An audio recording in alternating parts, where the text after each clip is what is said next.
Greetings, fellow action figure connoisseurs, and welcome to another episode of Digital Caveman Presents Star Wars Wednesday. I, as always, am your host, the Digital Caveman, and today I will be presenting you with Star Wars The Black Series Attack of the Clones Super Battle Droid. Let's get into it!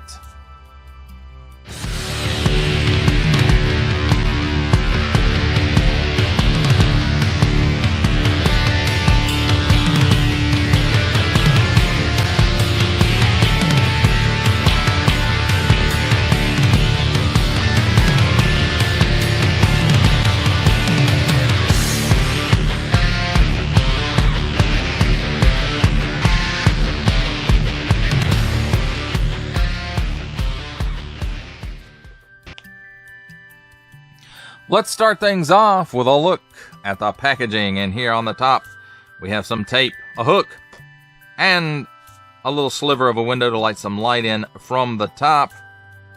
On the front, Star Wars The Black Series, nice big window showcasing the majority of the figure and some of its accessory.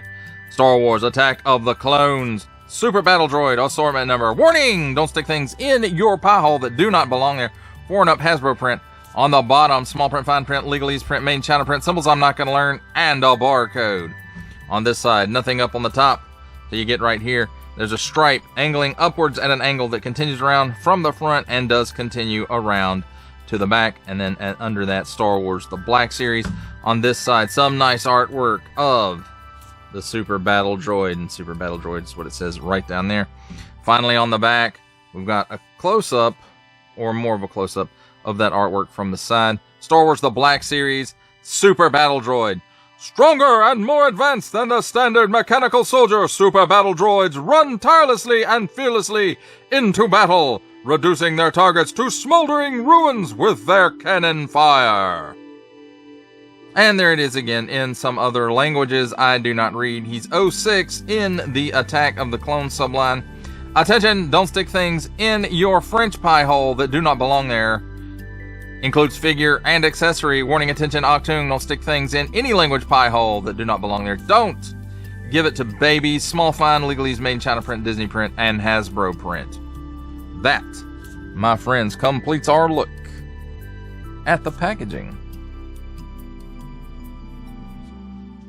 Let's take a look at the figure and his accessory, or its accessory. And here we have, he does come with this blast effect. And you can see it's made to fit over his wrist blaster. And it's probably about as long as a lightsaber, maybe a little bit longer. And then, of course, it has this, blast out at it.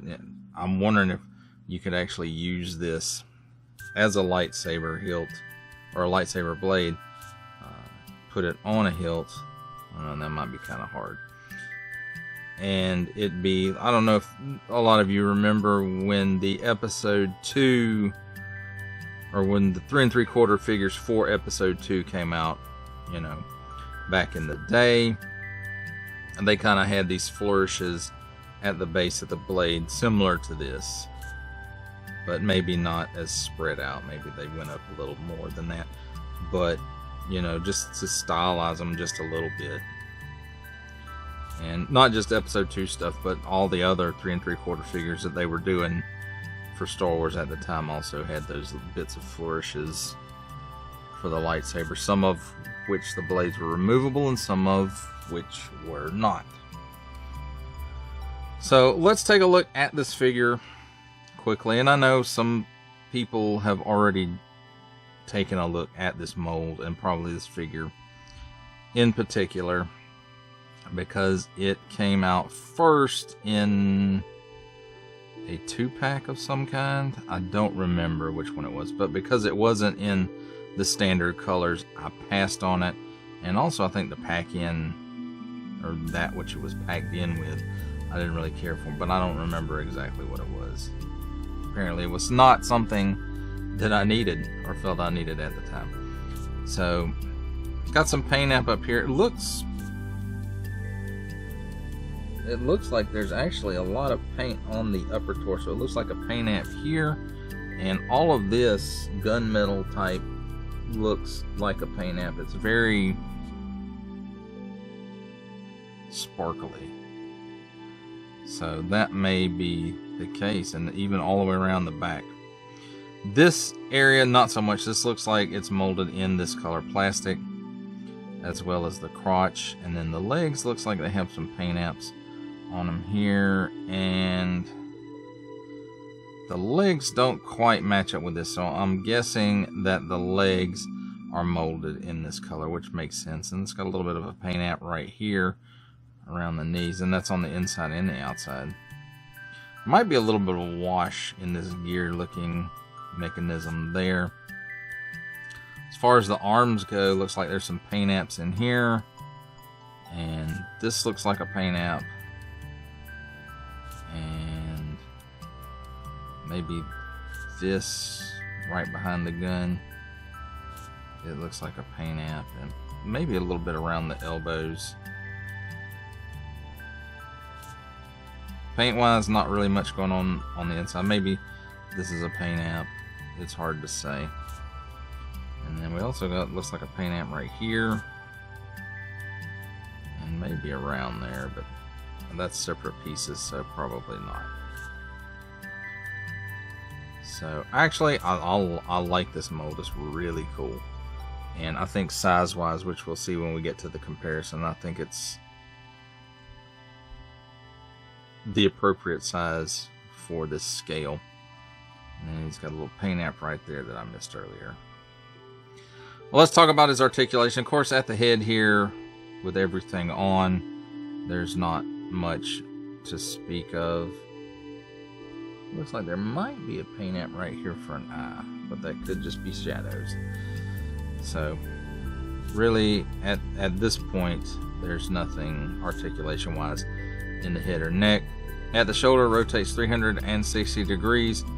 We'll raise up only that far, so there is that. But this is on a ball joint in here, so the articulation, the sculpt itself is kind of blocking that up. But you get that, it'll go in that far, and you know, it's got some waggle in there on it, and it goes up and down just a tad too. So there is that, and looks like a double hinged elbow with a swivel, so it swivels around at the upper part of the elbow, and just below the elbow it swivels around 360 degrees both, so gives you approximately 90 degrees worth of bend at the elbow. At the wrist, 360 degrees of rotation on an in and out hinge, and I would have liked to have seen a little, maybe one joint of articulation in the hand, but it's not there. And pretty much the same on this side, in and out hinge and 360 degrees of rotation. The gun does get in the way a little bit, and it will bend.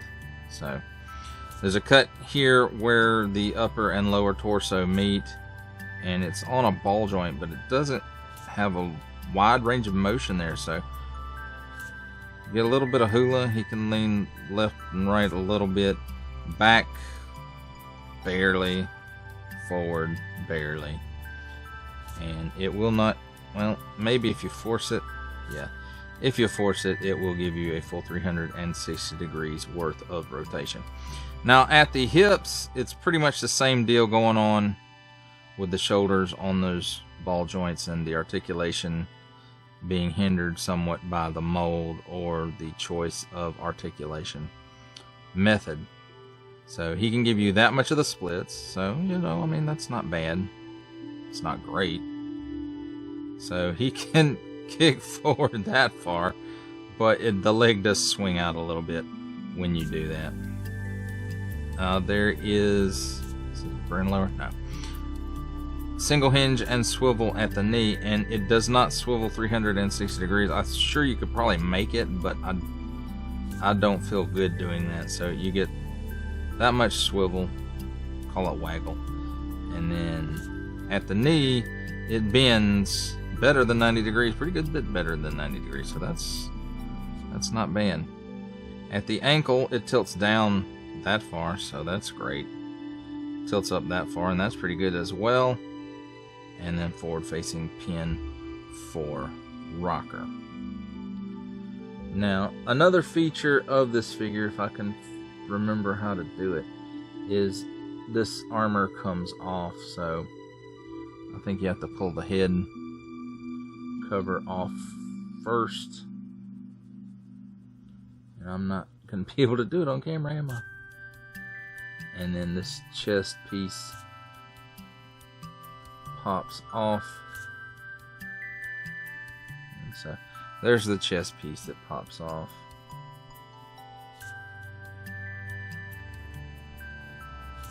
And then the headpiece comes off as well. And it seems like for this model, that's just a cover, and this is the eye or sensor along with this and maybe some of these other things. But there are some paint apps going on in there. It looks like there's a base coat in this color, and then you've got a couple of spots of color, some red, some white, some, it's either yellow or green. I'm colorblind, don't make fun of handicapped people. And then some of the wires over here have some paint apps. There's one right there. So I think that's a cool feature that really goes back to the Republic Commando game, where you basically, before you could stop these guys, you had to damage them down this much just to get it to the point of being able to stop them. So you can see there's a port right there, there's a post right there, and that doesn't go on first here. And then for this, you can see there's some posts in here, there's some tabs on the side, and you just kind of line it up and push it in there. This is a more flexible piece of plastic than probably the rest of it. This is a little bit flexible as well, and it fits right back in like that. And as far as the blast effect accessory, you know, you put the arm down like that and twist it up like that, and then you just kind of line it up, the ports in it with the barrels of the gun. And of course I'm not going to be able to get it on camera. So there you go, that's how that looks. I would say that's okay. I probably would not display it with this piece on it myself. It does bend up the barrels just slightly, and also it falls off fairly easy. So there is that. But you know, I have to say overall, I like the Super Battle Droid. Oh, also, I think it's meant to kind of fold up a bit like the original Battle Droid, the B1 Battle Droid, but not quite as much. So there is that. I don't think he'll stand that way. Well, maybe. So there it goes. It can stand that way when it's, I guess, folded up. But I don't remember these guys folding up even on the Clone Wars. I think they were stored in the racks like this and then deployed. But I could be mistaken. It's been a little while since I've watched Clone Wars where Super Battle Droids were deployed. It's not like you got to see it every episode or anything. Well, there you go, my friends. That's a look at the figure and his accessory. Its accessory, because he's a droid. It's a droid. You know what I mean. It's time for my favorite part of a review, comparisons. And here in the very front, we have Star Wars The Black Series Attack of the Clones Super Battle Droid. In the middle row, the Star Wars The Black Series BD-1 Battle Droid from the Battle Droid and Clone Trooper 2-pack. Star Wars The Black Series, The Clone Wars Magna Guard, and Star Wars The Black Series Droideka Destroyer Droid. For our final set of comparisons, here we have Star Wars The Black Series Attack of the Clones Super Battle Droid, with, from the Marvel Legends series, making his cameo appearance, Stan the Man Lee. From the G.I. Joe Classified series, the Hasbro Pulse exclusive Regal variant Cobra Commander. From Star Wars The Black Series, the Archive Edition 501st Legion Clone Trooper. And for a 7-inch scale comparison, from the Masters of the Universe Masterverse line, the 40th Anniversary He-Man.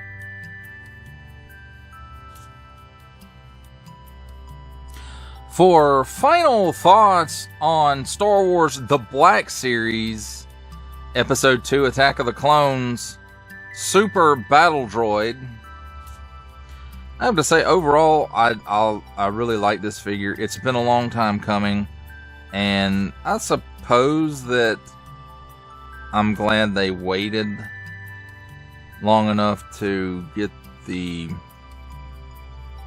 experience under their belts, so to speak, in order to do this character, this droid, justice as far as a figure goes. Now, I do think the sculpt of it hinders the articulation a bit, the range of motion, at least, not necessarily the articulation, but the range of motion is a bit limited by the sculpt, but that goes back to the design of these characters for the movie. You know, I don't know why they wouldn't, consider how would this actually function physically or as a toy, because merchandise is such a big part of the Star Wars experience when they designed them. But nonetheless, I don't think they really considered that as much as they just wanted it to look the way they wanted it to look, or the way George Lucas wanted it to look. But I like this. I think it is a good representation of the Super Battle Droid, be it from the live action movies or from the Clone Wars animated series. I think it works equally well for both. I do like the fact that they made it where it can, sort of fold up. Or it can fold up somewhat. Similar to the BD-1 battle droids.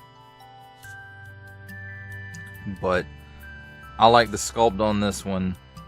The range of motion is a little bit limited, but not a whole lot. Not for the poses you would actually be doing with this character anyway. I don't think that those limitations would hinder that. I do like the fact that it does have the removable head plate and chest plate to make it also work for a video game version, which I think they previously released in a 2-pack, although I don't remember it. But I do know that this one came out, this mold came out in a 2-pack before the single carded release. And so I do like that, because I do remember in Republic Commando, coming up against these guys and having to knock the chest and head pieces off before you could actually do them real damage and, shut them down for good. So I think that was a wise choice to put on this, so that they didn't have to retool it later when they eventually do those gaming great releases for this mold. And if you're a fan of the prequels, or even just episode 3, this, he's kind of a needed, well, maybe not needed, but, it's a good figure to have. As far as the blast effect for it goes, I probably will not use it. I don't like the way that it fits onto the barrels. I feel like it bends it, and if you leave it on there over time, it's gonna damage it to where the barrel ends will probably break off. I don't know that for a fact. That's just the feeling that I get because the barrels on that are very soft plastic. So, and you know, I like the idea of it because if you guys remember back to the original 3 3/4 Attack of the Clones releases of these guys, they did have a blast effect that would clip on their guns on the arm. And so I appreciate the fact that they're trying to throw that little nostalgic bit into it, and it is, you know, I appreciate that, and it feels like a little extra effort on Hasbro's part, and maybe that's just me trying to fool myself, but I mean, that's just the way it feels to me. Your mileage, of course, may vary, but again, if you like the prequels, if that's your jam, then, you know, these guys are definitely needed in your collection, at least one of them. And again, like I said, you know, we're probably going to see repaints of this guy in the Gaming Greats line to go, you know, Republic Commando, because I would like to see some more stuff to go with that. Well, that does it for the review. I hope you enjoyed it. I enjoyed making it. Only support from viewers like you make this programming possible. Each view does count, and I do appreciate each and every single view that I receive. Thank you, and thank you so very, very much for supporting this channel through viewing. If you are interested in supporting my channel further, I am now offering memberships at various tiers. Click the join button on my YouTube page, or check this video's description for the link and see if any membership offers are right for you, but only if you are in a position to do so. Comment below, like, share, subscribe if you would like to see more content or just help the channel grow, or both. That's even better. And don't forget to ding that bell so that in the future you will be notified as my new content becomes available. That's a wrap, folks. I'll see you next time.